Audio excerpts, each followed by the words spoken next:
My name is David Fleming from the Disciples Ignited YouTube channel, where we're focused on Jesus, advancing his kingdom, and preparing his disciples. Now, we're studying revival outpourings that have taken place throughout church history, and as of late, we've been studying about the great revival outpouring that took place in the Hebrides Islands, right off the nation of Scotland. Now, in yesterday's video, we talked about the very first service where Duncan Campbell ministered in one of the churches on Hebrides Island. And after the service was over, Campbell, and it didn't end until 4 o'clock in the morning, God just came in an awesome way. Well, after the service was over at 4 o'clock in the morning, Reverend Campbell was asked to go to the jail because there were 400 people who had gathered together outside the jail without human invitation and were crying out for God's mercy. Now, get this. It's amazing to know that the home of Peggy and Christine Smith, the two elderly ladies who had begun praying for revival first, it was located right by the jailhouse. It seems as though their prayers were like a spiritual magnet, literally drawing people into the presence of God. Well, on the way to the jail, Reverend Campbell even met up with young people who were praying on the road at 4 o'clock in the morning.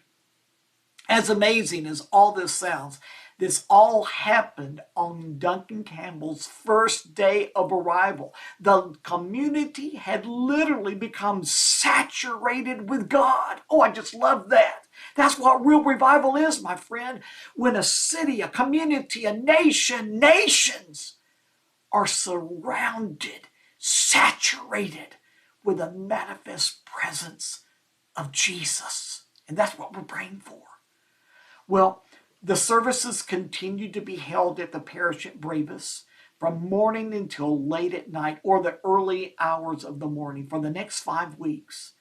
The revival outpouring then began to spread to neighboring parishes, just as the Lord had done before he drew people into his presence. Let me read to you about one account.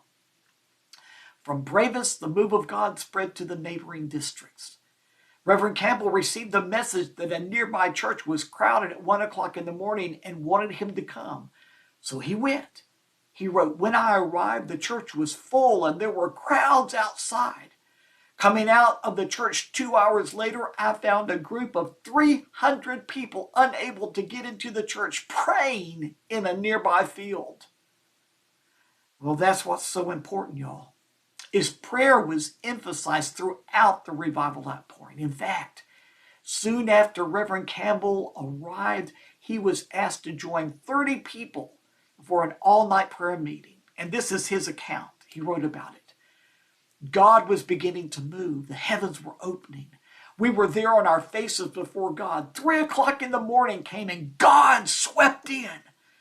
About a dozen men and women lay prostrate on the floor, speechless.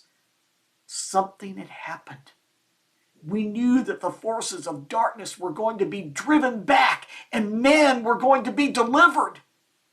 Left the cottage at 3 a.m. in the morning to discover men and women seeking God.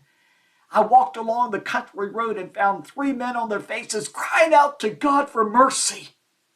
There was a light in every home. No one seemed to be thinking about sleeping. They were being drawn by God into his presence. There's so much more. Join me tomorrow.